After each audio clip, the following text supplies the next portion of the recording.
Halo warga desa Sukawedi, ini saya Riz Megawarna.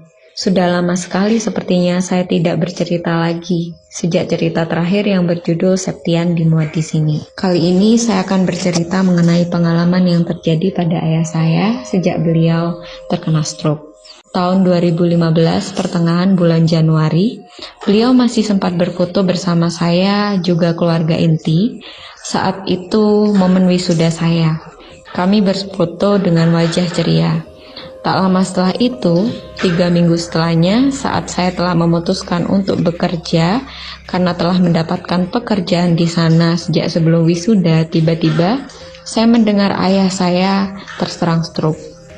Jarak tempat saya tinggal sekarang dengan kampung halaman saya adalah sekitar 2 jaman. Sehingga keesokan harinya setelah berpikir panjang semalaman, saya memutuskan untuk resign dari pekerjaan saya, meskipun terasa berat saat itu. Saya kasihan karena ibu saya pasti akan sangat kewalahan dengan rutinitas beliau yang masih mengembangkan toko, sementara 2 adik saya juga sedang kuliah di saat bersamaan dan di kota yang sama dengan saya saat itu.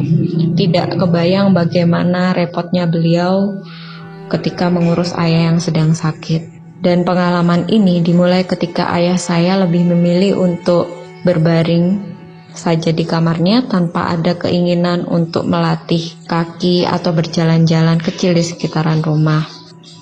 Saya mengerti karena beliau juga sudah tua dan untuk mencoba untuk sekedar menggerakkan kaki, beliau pada saat itu masih kesusahan. Namun untuk buang hajat ringan atau sekedar duduk-duduk, beliau bisa meski harus menggunakan tongkat. Jadi selama di rumah, beliau suka berbaring di kamar tidurnya dengan memandang ke arah kamar mandi. Kadang kalau wajahnya tampak seperti melamun atau kadang seperti mengamati sesuatu yang saat itu saya belum tahu apa yang sedang beliau lihat. Oh ya, jadi letak kamar mandi ini persis di depan tempat tidur ayah saya dan jarak langkahnya ini 1 meter ke arah kamar mandi di depannya. Dan pintu kamar mandi berwarna biru muda yang terbuat dari plastik. Kamar mandinya tidak luas juga tidak besar banget, hanya memanjang ke depan sejauh 1,7 meter dengan jarak kanan kiri seperti tangan yang direntangkan. Gak ada kloset atau WC duduk di sana, hanya bak mandi hitam besar yang terbuat dari plastik, beserta kursi kecil di samping bak yang berisi peralatan mandi seperti odol, sabun, serta sikat gigi. Juga ada 2 paku besar yang menancap di dinding tembok sebelah kiri atas. Saya ingat saat kamar mandi itu dibangun dan dipasang lampu, entah bagaimana ceritanya, lampu-lampu itu mati, bahkan tidak bisa hidup sampai harus beberapa kali diganti. Sebenarnya ada ventilasi udara di bagian atas kamar mandi itu, tapi tetap saja hawa di kamar mandi itu rasanya lembab sekali, kadang terasa panas. Bukan panas karena sinar matahari, karena nyatanya sinar matahari tidak menembus ventilasi di kamar mandi itu. Ayahku yang ketika makan disuapi oleh ibuku seringkali mengatakan bahwa ada wanita di kamar mandi itu yang terus-terusan menatap ke arahnya. Apalagi ketika malam hari yang kadang pintu kamar mandi lupa ditutup meski lampu dimatikan. Oh ya, kenapa tidak ditutup?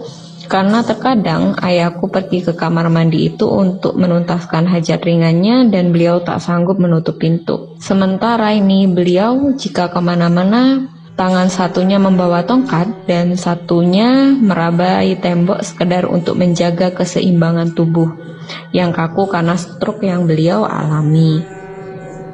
Suatu ketika ada saudara dari ayah yang jauh-jauh datang ke rumah untuk menjenguk ayah. Anehnya di akhir pertemuan itu, keponakan ayahku bilang begini, ada cewek yang ngeliatin ayahmu dari kamar mandi, sepertinya suka deh sama ayahmu. Seperti apa tampilannya? Tanyaku penasaran.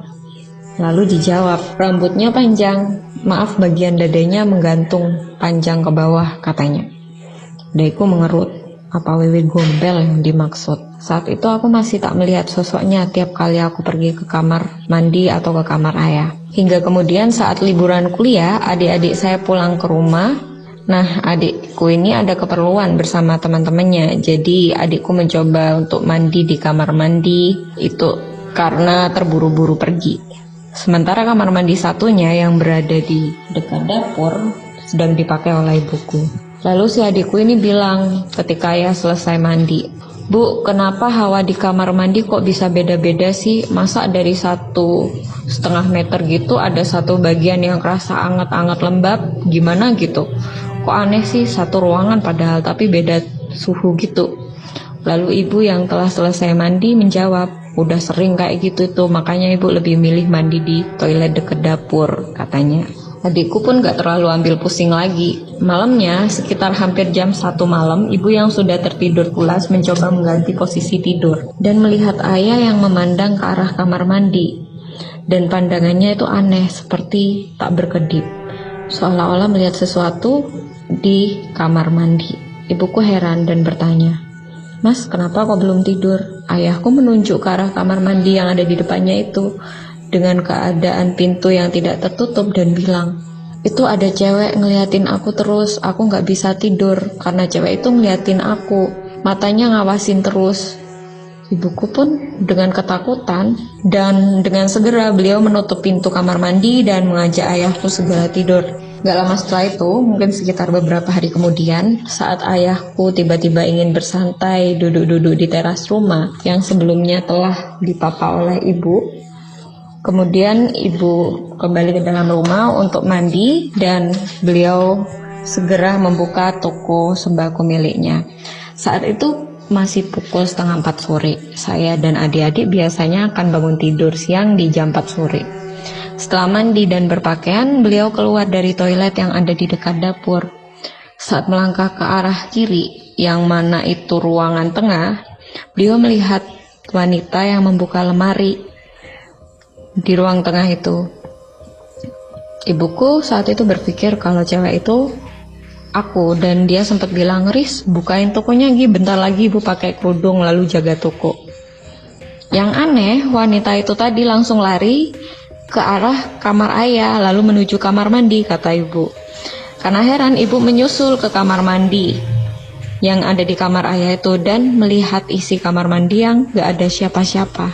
Beliau kaget dan berteriak memanggil-manggil saya. Saya pun kemudian turun meskipun dalam keadaan masih sangat mengantuk. Tahu apa yang ditanyakan beliau? "Bukannya kamu udah mau mandi tadi? Kan kamu barusan buka lemari."